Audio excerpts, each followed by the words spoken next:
Welcome to Love Light with Dr. Jean Marie Farish. Today, we'll show you how to use the spirit of love and self-worth to improve the connections with everyone else in your life. This program is your weekly gift, and it will keep on giving. You'll see. Now, here's your host, Dr. Jean Marie Farish. Greetings and a hearty welcome, everyone. I hope you're all faring well. I'm Dr. Jean Marie, your Love Light host, coming to you from the Voice America Empowerment Channel, shining love light into your hearts and homes to inspire and empower you to create a life you love. Many thanks to our listeners worldwide who tune in live and on demand. We have a wonderful show today. Living Your Wisdom with Ian Haycroft, joining us today from beautiful Yabra, Australia. What does it take to go within, reclaim our divine power? How can we release faulty beliefs that keep us stuck in outworn stories and suffering? How can we experience the freedom with love to be who we truly are? Rumi quotes, "Your task is not to seek for love, but merely to seek and find all the barriers within yourself that you have built against it."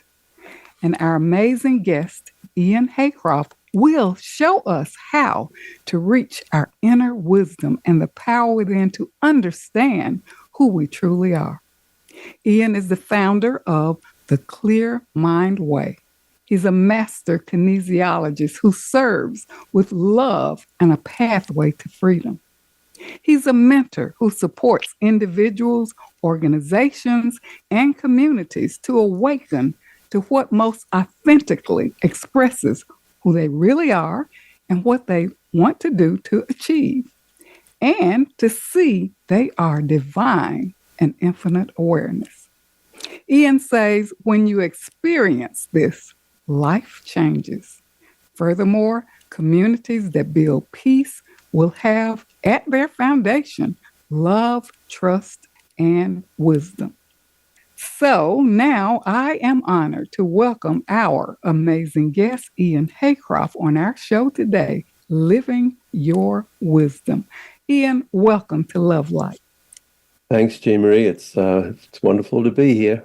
And I'm delighted for you to be on the show today. And we were discussing previously, I really love your videos, Contemplation on a Dirt Road, where you provide natural and great insights and wisdom. So thank you for sharing that. And Ian, you have such an amazing journey. Can you share with our listeners a little bit about your journey and what inspired your mission? And another question I'd like to know, was there an experience that really changed your life? Yeah, thanks, Jean Marie. I think like everyone, we have a journey. And sometimes that journey's hard, sometimes it's easy. But I think many of us have the experience of running into brick walls here and there that really, in the end, turn out to be wonderful for us. And so I think that kind of describes my journey too. I mean, I was born and raised in rural Australia, middle-class Australia, and it's a beautiful place, and we have a wonderful country, and I had all the benefits of, a beautiful place to live and country high school and a kid who loved playing football and swimming and all of those things, the advantages of, the wealth that countries like Australia have. And I then, went through high school, went to university, and married very young. And then I began to discover that life can have some pretty serious challenges as well. And I think the thing that really changed my direction is when that marriage didn't work out anymore. And mostly because we were a couple of kids, got married to. And so with a broken heart, I decided to leave Australia and travel to India, because I had been studying meditation and yoga and I thought I could find my guru in India and become enlightened within a couple of months. You know, and so that's what I did. I left Australia in 1976, 77. Went to India, lived on a Buddhist monastery for about a month, and went on the journey to try to discover what was true about life. Um, and rather than get enlightened, I got amoebic dysentery and got really sick. Mm. So, um, so I had to leave India because I was really sick. But rather than go back to Australia, I went to England. Was in hospital for a couple of weeks to get better, and then hitchhiked around England and Wales. Lived on a community in Wales, which was a kind of back to nature. It was back in the 70s. Organic eating, hippie commune essentially. Um, and then after that, I hitchhiked across America, and my plan was to return home to Australia, but I met my now wife in America and stayed in America for 20 years. So, and we created and raised our family of 6 kids in America. Uh, but really, along with all of that was the spiritual journey, just trying to find a way to connect what I thought to be true about life to everyday life. And, you can imagine the challenges of raising 6 kids and making a living and all those things. Um, and again, lots of stories in there. But after 20 years or so, I got a job in China for a US company. And so we took our family to China. And I think China is probably the place where, you asked me, did I have a particular experience? And I was in China and I was part of a 50-50 joint venture business. And many people Americans particularly who work in China will say, well, they don't do that anymore because that's a formula for disaster. And so I was the meat and the sandwich in this business in China and really struggled a lot. And because of at that time, the pollution and the situation in China was not easy for a family with 6 kids under 12. We decided that my wife and kids would move to New Zealand and I would stay in China to finish off my contract there. And I was there alone in China, and I used to sit by a fish farm every night. And when I say fish farm, it was basically a very big, dirty puddle in that part of China. And I would pray. And one night I was praying, and I said words to God that I won't repeat on your program, Jean Marie, because I was very upset. I was very upset. And I basically said to God, without the expletives, I came to China to do something good and nothing is working, and you abandoned me, so you can go away. I don't care about you anymore. And I was very, very angry. And by nature, I'm not so angry. Um, and I basically swore at God for about a half an hour. And at the end of that, or during that half an hour, I was just literally overcome with love. Mm. And and I felt so loved that it was life-changing. And I felt, in retrospect, I think God was saying, well, finally you were honest with me. Finally, you got to be honest. And here you go. Try this. Mm. So so it really changed my life in the sense that I had not experienced, of course, I had experienced love, but I hadn't experienced that quality of love in my life. I was literally overwhelmed. Mm. And um, and I had the experience that when I looked at other people from that time on, and I still have it, fortunately or unfortunately, I have this experience when I look at people, I can't not see the divinity, Mm. the Beautiful. godness in them. And, it doesn't mean I'm all that special. It's just that I finally got my eyes open to what humans really are. And so then after that time in China finished, then we decided that we would return to live in Australia rather than go back to the States. And so we moved back to Australia, which is my home. And I was, 45 with 6 small kids, and had to figure out, what am I going to do when I grow up? Because I couldn't do the corporate thing anymore. I just couldn't do it. And I had to find something that I could love to do. And that's when I discovered the kinesiology, which is one of the natural health therapies. And I studied it and opened a clinic in Australia, in the town that we lived in on what's called the Sunshine Coast here, a beautiful part of Australia. And had a clinic where I help people discover and clear the unconscious blocks that get in the way of their best life. That's the short version, Jean Marie. Well, it is an amazing story. We really appreciate you sharing that, an amazing journey that brought you where you are today. And it's amazing how we go through these life experiences, but they bring us back to our true self. So I am just amazed at your story, and thank you for sharing that. And your revelation about love and how you see the divinity in others. And Ian, I would love for you to really share with our listeners. You are a master kinesiologist. What is that? What is that about? How did you really, how does this benefit others? I'd like for you to just share more about it for our listeners to understand what it is and sure. what you do. Sure. Yeah, and I'm always careful because in the US there's a lot of kinesiologists, and there are actually university degrees on kinesiology. And in the US context, that's about muscle movement and working with the musculature of people to help them restore health. And it's in many ways very closely related to chiropractic and osteopathy. But the kind of kinesiology I do is most often in the States called applied kinesiology.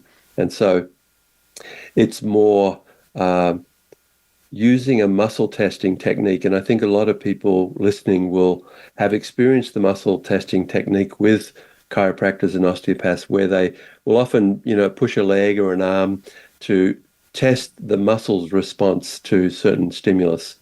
And if they get a strong response, then it's the body system saying, "Yep, that's okay. That particular vertebrae or whatever is okay and in line." Or if they get a weak response, then then the body is saying something's not aligned here. So I use that muscle testing technique, but I don't test so much for bodily things, but I test for 4 things actually. So if I go back to the beginning and say, essentially everything that happens to we humans on a physical, chemical, emotional, and energetic level is recorded in us, in our cells, and the energy that gives life to those cells. And that's a lot of information. So what I do is let people understand that all of that information, if we consciously knew that, it's way too much information. We'd be going crazy. So very wisely, our system is designed for all of that information to be stored unconsciously. So people, all of us, store the experiences, the physical, the chemical, the emotional, and the energetic experiences of life unconsciously. So tip of the iceberg is conscious. The rest of that iceberg is unconscious. And most of that information in most of us is stored just fine. But there are some things that could have been stored better, or would be better off cleared out of the system.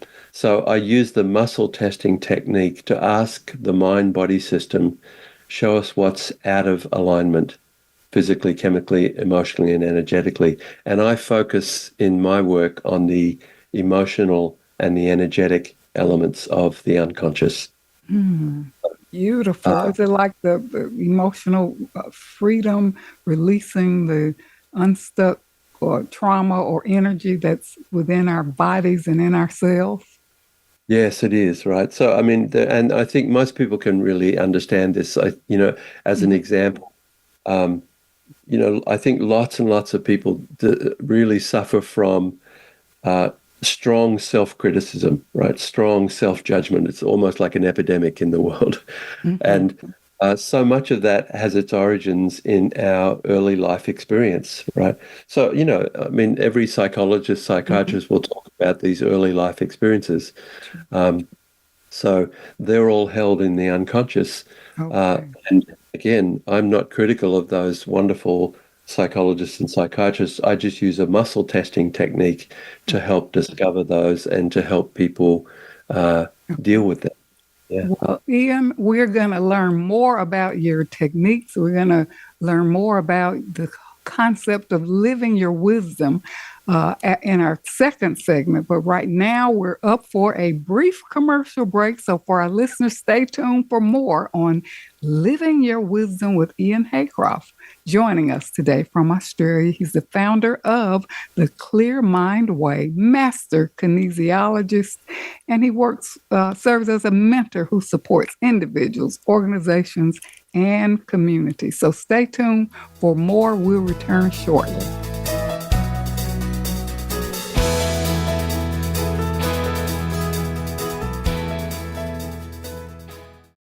Announcing Dr. Jean Marie Farish's new book, Love Mastery Devotion Journal, 21-day weekly prompts and affirmations. This is the companion piece to Dr. Farish's best-selling book, Living in the Spirit of Love, Our Natural State of Being. Through the new book, we invite you to cultivate a lifestyle of love through daily devotional practices over a 21-day period, following 9 ingredients in the recipe of love. Love Mastery Devotion Journal, 21-day weekly prompts and affirmations is available on Amazon.com and Balboa Press. Jean Marie Farish's Center for Conscious Loving, LLC, cultivates a lifestyle of love and wholehearted connections through personal growth, altruistic services, and speaking engagements. Resources include classes, workshops, life care coaching, and creative service projects with an emphasis on cultural arts. Visit the website at drjeanmariefarish-consciousloving.com.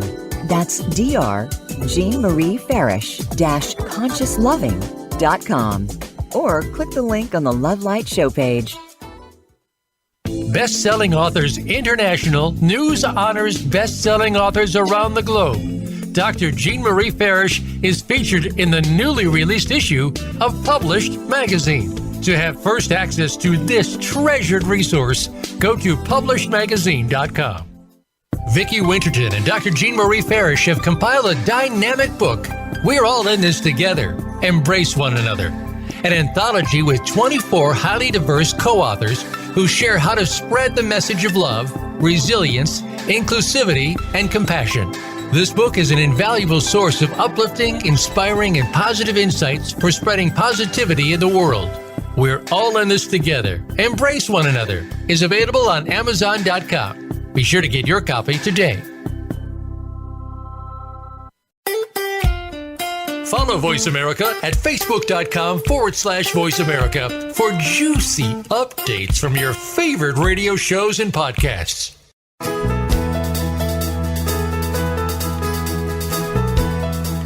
You are tuned in to Love Light with Dr. Jean Marie Farish. Feel free to connect with our program through email or check out our links on Facebook. Reach Jean at Jean72Farish@yahoo.com. That's Jean72Farish@yahoo.com.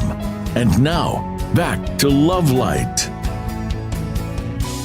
Welcome back to Love Light, Living in the Spirit of Love. And if you're just joining us, we are with our amazing guest, Ian Haycroft, joining us today from Australia.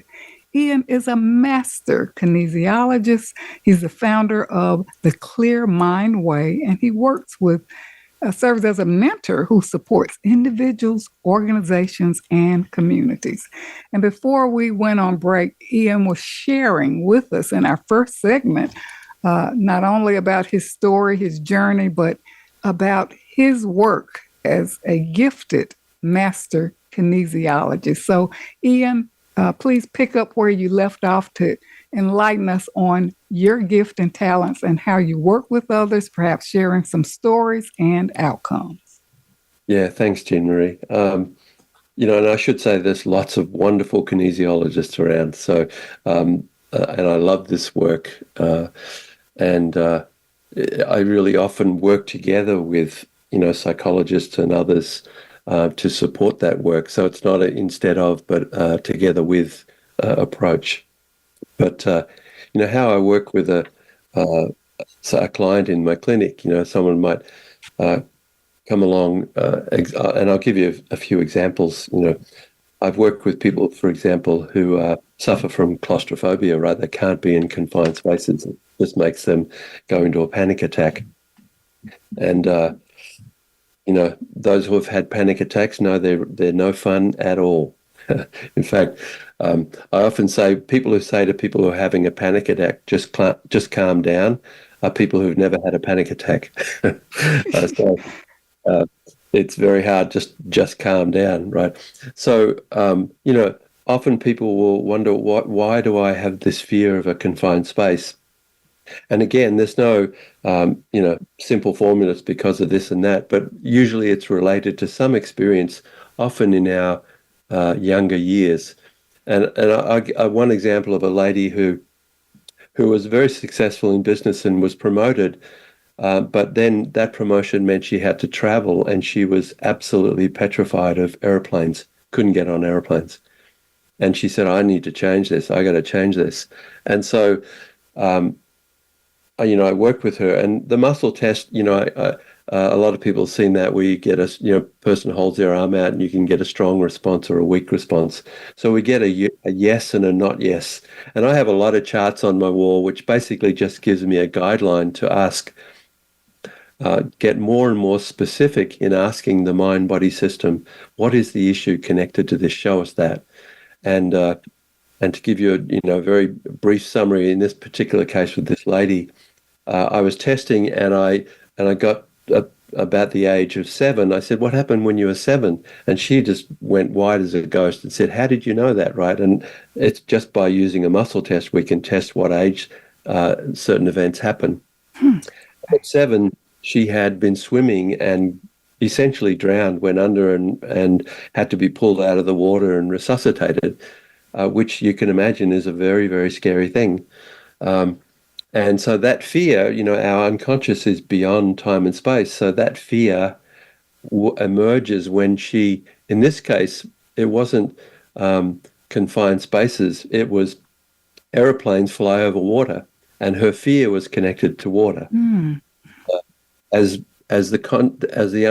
we get consciously aware of what we're holding in the unconscious, by definition, we can't access the unconscious logically. So the muscle test helps us access the unconscious and find things. And in that case, when the unconscious was now conscious of what the situation was, over time, it wasn't just overnight, but over time, her fear of planes decreased, right? So that's one example. And another example, and this is a much more difficult one, right? So often, many of my clients, probably 80% of my clients are women. And of women, there are many, many, many women who have experienced sexual abuse in their lives, very often in their childhood. And that has a major impact on them in so many, many ways. And our unconscious often deals with this by filing these things under the too hard basket, too much pain, too much trauma. And I work with women using the muscle test to help discover what are the key emotions that they're holding unconsciously, so that they can begin to work beyond those emotions, often, of course, which are often fear, but profoundly, so often it's guilt, right? And you would think, why would those who are abused feel so much guilt? But it's a profoundly common emotion that is really held strongly in the unconscious. And so really it's a process of helping those women to come to terms with and release that guilt and discover something much more strong and clear in relation to themselves and intimacy and all of those elements. So we don't just deal with things like claustrophobia, but the much more profound elements of how we are blocked and held back by what we've experienced.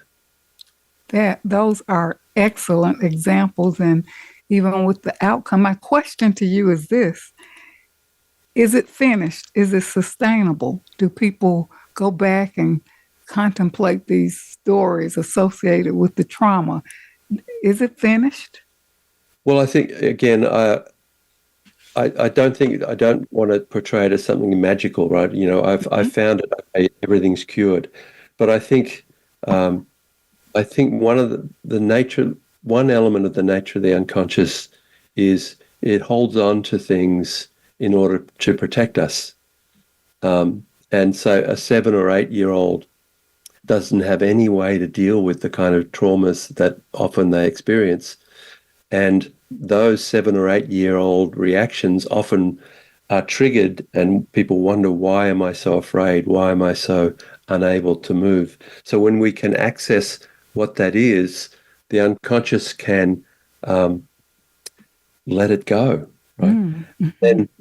Then the experience is, okay, now that the unconscious is free to let that go, then people can begin to then process that in a much more, as their own age, rather than dominated by an unconscious childhood element of their lives. So, and each person is different, and sometimes it actually looks miraculous. I've certainly had those, seen that, but also over time to reintegrate their lives with a new awareness, right? And I often say I always say to my clients, the healer in the room is not me, it's you, right? And healing begins with and ends with that person. And so often I find that after a while, when we've found the key elements that really get in the way, then I work with people to find out, okay, let's not just keep looking for what's wrong. Let's look for what's right. What's right. Yes. And that's when I think it becomes a spiritual process, it's not a mechanical, psychological process, but a discovery of the essential divinity within each one of us. That's where I think the real healing starts. That's beautiful. So true, so true. There are a lot of people who even like feeling unworthy and lack of self-love or not good enough. These stories that they hold on to during the course of their lives. What's your take on that? How to release these stories that keep us out of balance with who we truly are? Yeah, and I think that's the nature of the unconscious, right? The unconscious records that which we actually experienced, right? So at some, and as I said before, I mean, the sense of unworthiness or guilt or these things are almost epidemic level. So many people suffer from this. Yes. And so often it has to do with an experience or many experiences in their childhood, which they are unable to process because they don't have the tools. They're kids, So, and often, it's not about judging the particular experience, because some people will experience profound unworthiness from what others would say that's not such a big deal. But actually, if it's a big deal, it's a big deal, right? Yes. So those things are held in the unconscious. And for me, it's about discovering where they were held, and often they're held in the cells in particular parts of our bodies, right? So often what's going on in our body is a reflection of what's been held, So an example is often people later in their lives have real issues with their digestion and bowels, for example, right? And bowel cancer and things like this. And, so what is the bowel? The bowel is the holding on and releasing part of our body, right? It's the cleansing and releasing part. And so often people have profound experiences in their childhood that they cannot let go of, right? And then they wonder why their body's starting to reflect that. So those are examples of that.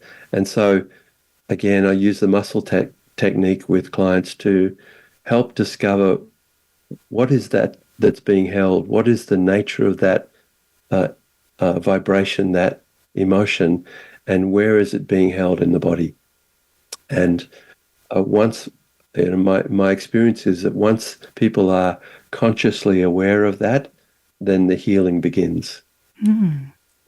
Wow, what a technique. And you've helped so many people in their own healing. And, awareness is everything. When you talk about how we store these emotions and where it sets up in our bodies, and, just to think that we're carrying this around through the course of our lives from these early childhood experiences, and just to tap into that, to become more aware, to bring it to the conscious level, that is in itself is the beginning of healing, right?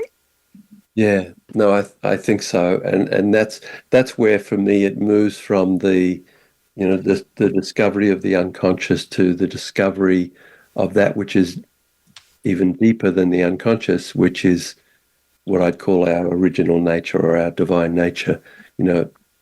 We can spend years and years and years hunting for traumas, right? Yes. And I think that is important, and certainly some of that is very important for people. But for me, then the next most important step is to experience who we really are, the essence of who we are, because if we are by nature awareness, consciousness, divinity, whatever word you want to use, then from there, that doesn't need healing. That's already whole. And so if we can learn to live in our wholeness, then the broken bits become the bits we can work with, but they don't define us. Our wholeness defines us. It's so beautiful. And Ian, you say energetically, it's nothing wrong with us. And what we're doing is returning to our natural state of being, letting go of all of these experiences that hold us back. So your work is just incredible.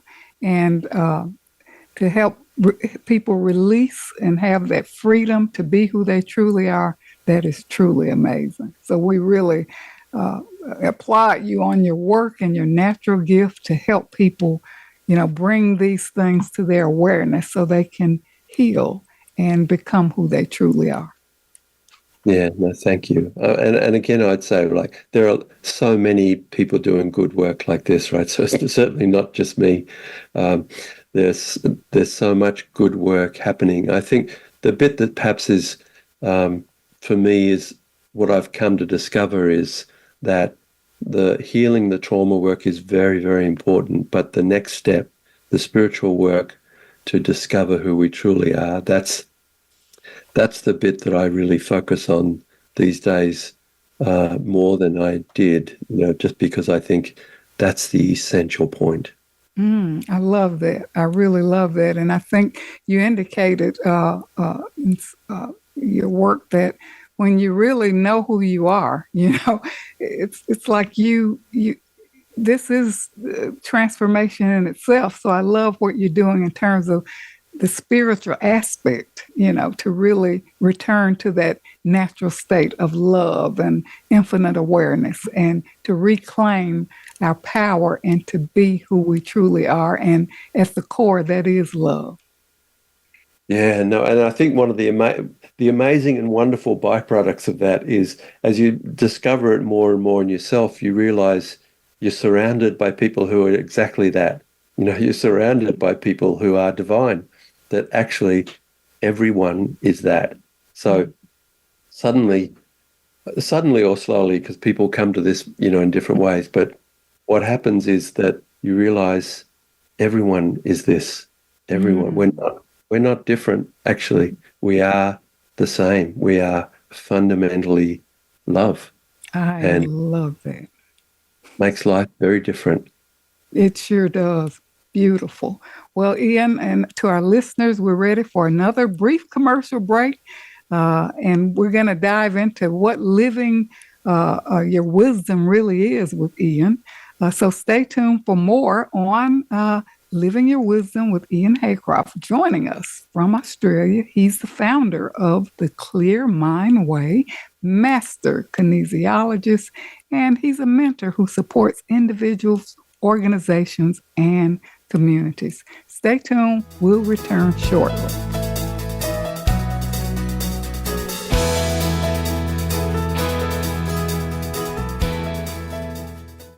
Dr. Jean Marie Farish is proud to announce the release of her new book, Living in the Spirit of Love, Our Natural State of Being, available now at Balboa Press. This book will help you master your life and flourish in love. You'll learn how to become a better and more evolved you. Feel good by making life-affirming choices. Deepen your feelings and expressions of love. Tune in love and sustain the change. And flourish in love and find your joy. Visit BalboaPress.com and search for Living in the Spirit of Love and enjoy Dr. Farish's new book today.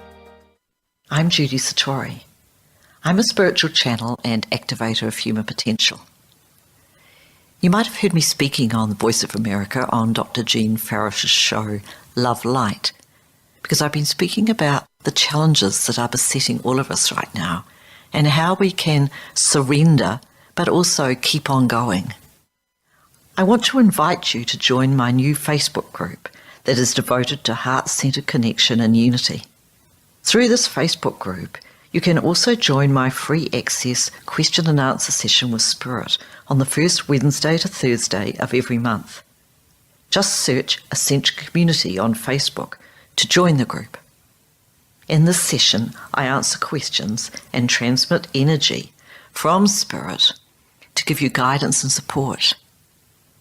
Because life on planet Earth ain't easy right now. And there is so much help from above, from beings of love and light, from multidimensional realities who are actually here with us, wanting to step up and support us. I welcome you to become part of our ongoing group conversation about evolutionary change and how it's affecting us as human beings and affecting our life today. Many blessings to you. You can find out more about me and my work at www.ascensionlibrary.org. Have a wonderful day. Announcing Dr. Jean Marie Farish's new book, Love Mastery Devotion Journal, 21-day weekly prompts and affirmations. This is the companion piece to Dr. Farish's best-selling book, Living in the Spirit of Love, Our Natural State of Being. Through the new book, we invite you to cultivate a lifestyle of love through daily devotional practices over a 21-day period, following 9 ingredients in the recipe of love. Love Mastery Devotion Journal, 21-day weekly prompts and affirmations is available on Amazon.com and Balboa Press. Best-selling Authors International news honors best-selling authors around the globe. Dr. Jean Marie Farish is featured in the newly released issue of Published magazine. To have first access to this treasured resource, go to publishedmagazine.com. It's your world. Motivate, change, succeed. VoiceAmericaEmpowerment.com.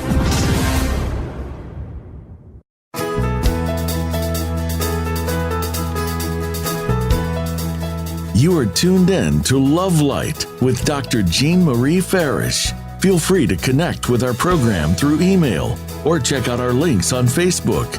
Reach Jean at Jean72Farish@yahoo.com. That's Jean72Farish@yahoo.com. And now, back to Love Light. Well, if you're just tuning in, we're with our amazing guest, Ian Haycroft, joining us today from Australia. On our show today, Living Your Wisdom. And Ian is a master kinesiologist.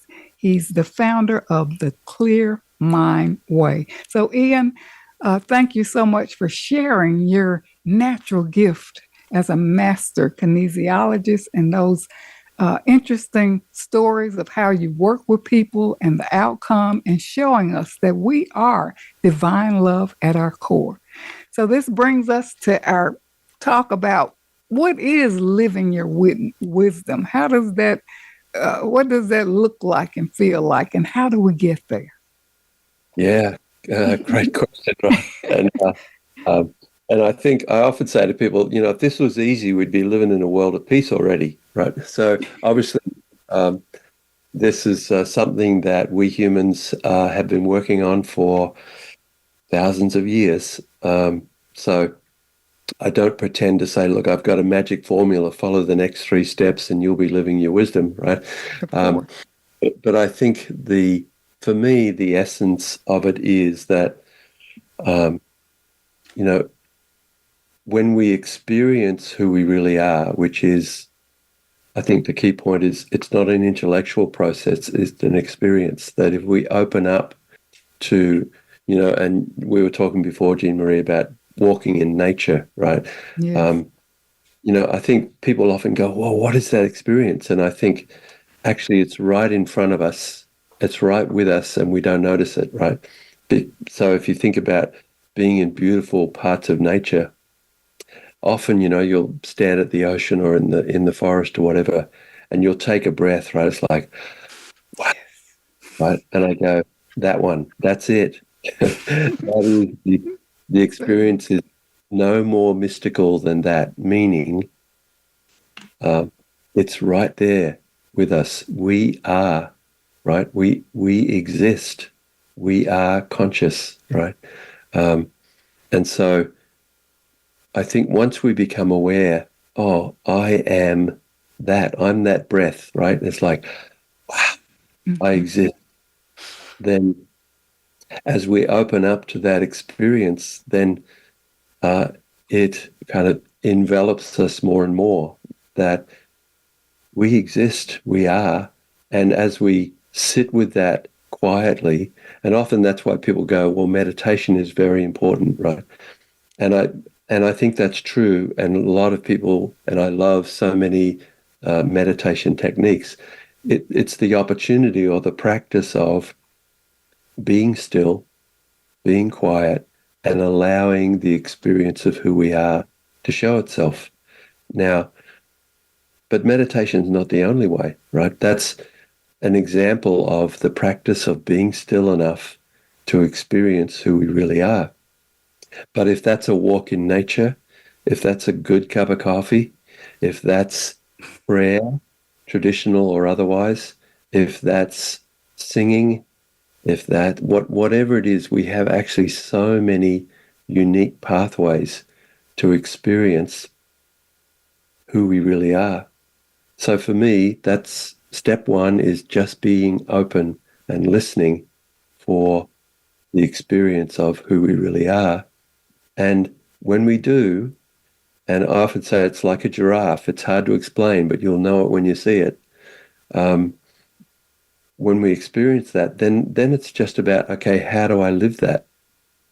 And my experience is that we are loved and we are by nature love. So then how do I live that?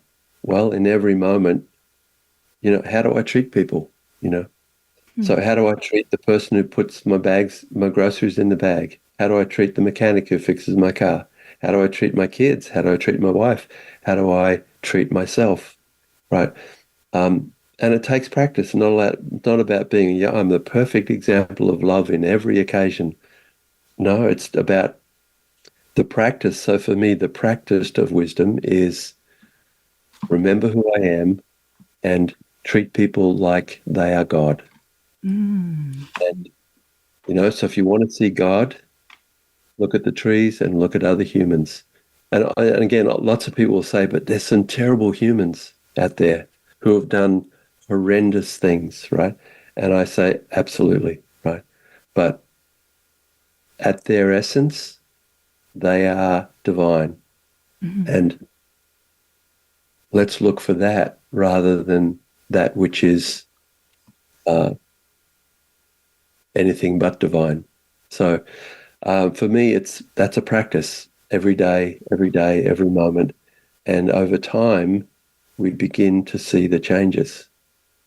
And my hope is that we begin to then see the changes in the world. And I think there are changes in the world, despite the fact that, of course, we come from a history of incredible pain and violence and death. But at our essence, I've yet to meet a person who doesn't want to be part of loving relationship, loving community, peaceful world. I haven't yet met a person, when you sit down with them, say, what would you want? Everybody wants to be loved, to love, to live in community where there is love and safety, and to live in a world of peace. It's what we want for our kids. So that's who we are. I absolutely love your practice, seeing the divinity in others, right? And life is really about experiencing love, giving love, and receiving love. And as you indicated, being open to listening. And this brings me to a question about how can we experience intuition to get inner wisdom and insight? Go ahead. Yeah. No, I think a lot of people, I think everybody has intuition, right? And what I would call intuition is a sense of what is true, right? Now, a sense of what is true comes to people in really different ways, right? Some people, their sense of what is true will be a feeling in their body, or a feeling in their heart, or tears in their eyes, or a sense of joy arising, right? I think we are all unique, right? So to say, well, intuition has to be like this, I would say no, but more, can I be still enough within to experience or listen for how what is true shows itself to me, right? So I love that. Many of us, right, particularly having kids does this, right? We'll see our child or any child, right? If you hear a child laugh, sometimes it'll just bring you to tears, right? It's just because we have a deep sense of what is true about that, the beauty of that. And for a lot of people, it'll come like water in the eyes and tears. Some people, their heart will be just melted. For each person, I have a friend whose body literally gets this movement of energy in his heart that he goes, okay, that's true then, right? So I think intuition is that which arises in us to help us see what is true, right? And again, I think being still enough to notice that is what we need, because everybody has it. Some people say, I'm not that intuitive. And I go, yeah, you are. Just be a bit more quiet, be a bit more still, and listen, and not just with your ears, but with your whole being. Listen for what's true. And, as we were saying before, Jean-Marie, that for me, prayer used to be about what I said, and now it's much more about what I listen for. Right? I love that. Because the insights, the intuitions come from everywhere, from trees, from humans, from, as my kids will always say, geez, Dad, you cry at commercials. What is wrong with you? But being in tune and, as you indicated, being still, being quiet, paying attention to your body. And as you say, it comes in different ways for different people. For me, I get chills, or it'll come in a dream, or, if I put a thought out there in terms of what I would like to know, then it comes back at a time when I least expect it. And I know and I trust that. So for me, being connected like that saves time, saves energy, reduces stress. There's so many benefits. Plus, sitting in quiet time and stillness, you can't get any better than that. Yeah. And I think, but I also think that it's really important that living your wisdom means everyday life, right? So I Yes. think often people feel, oh, I don't have time to meditate, or it's fine for you living in the country to feel peaceful and slow, right? And I get it, right? But I think that quiet, that peace is an inward process, right? Yes. And actually, if we look for it, we can find it, because I know, people listening to this, and me too, right? Got to go to work every day, got children to raise, got money to figure out, budgets to do, shopping to do, arguments with our teenagers to work out, right? We've got all of those things, right? And often we think there's the spiritual and then there's real living, right? And I say, no, real living is what it's about. Yes. And how can I bring that to every situation? And for me, that's the practice, right? Yes. Because it's fine sitting on a cushion or, walking in the forest, how to feel peaceful and joy, right?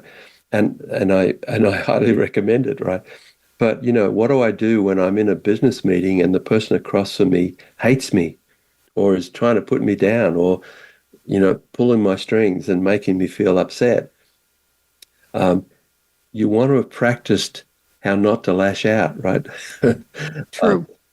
How do I look at that person as divine, right? Because the last thing, often we'll go, I'm not feeling much love for that person. What I actually feel is a lot of contempt, right? So it takes a lot of practice to go, okay, on one level, I feel a lot of contempt. There's nothing about that person that I really like. Then I have to go, okay, where's the divinity? Where is it? Yeah. And if I practice it, it doesn't have to take me weeks. It can be very quickly. I can go, okay, because then that will change the way I respond to that person, right? And it doesn't make it easier, but it makes it different. It sure does. And how we respond, it puts us, in control of ourselves. And we don't go down that rabbit hole with looking at this person from a negative standpoint. You see the divinity in that person. So, Ian, tell us, before we close out, how can listeners connect with you and share a little bit about your services? Can people internationally connect with you, or how does that work before we close out?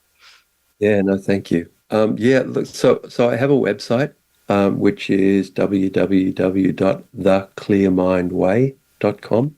And it's pretty much got all the information on there. And I'm, even though I'm in Australia and sometimes the time zones can be challenging, but, most of my clients these days are online and they're in every other country but Australia. So I'm happy to work online with people. And so they can I think that's the best place to start. And there's links on there too. In the last few months, I've been writing on Substack and can be connected with there as well. And if people think, oh, I'm not sure if I want a session or not, I'm happy to do a complimentary first meeting and just talk it over and for us to communicate, and they can decide that, is this good for me or not? So happy to meet people in that way. Well, Ian, thank you so much for being on Love Light today. We have to have you back because time passes so quickly. Thank you for, sharing your journey, sharing your master kinesiology work and those great examples, and really how to live from our wisdom every day from a practical sense. So for our listeners, we like for you to connect with Ian to learn more.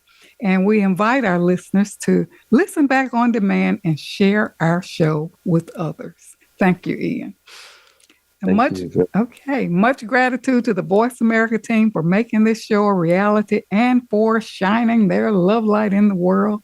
know who you truly are, and create a life you love. This is Dr. Jean Marie, your Love Light host, coming to you from Voice America.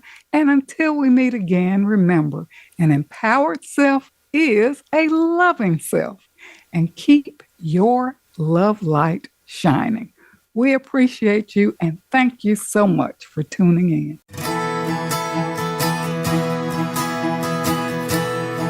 Thank you for listening to Love Light this week. Be sure to join Dr. Jean Marie Farish again for another program next Friday at 9 a.m. Pacific Time and noon Eastern Time on the Voice America Empowerment Channel. Have a wonderful week filled with love, self-worth, and better connections.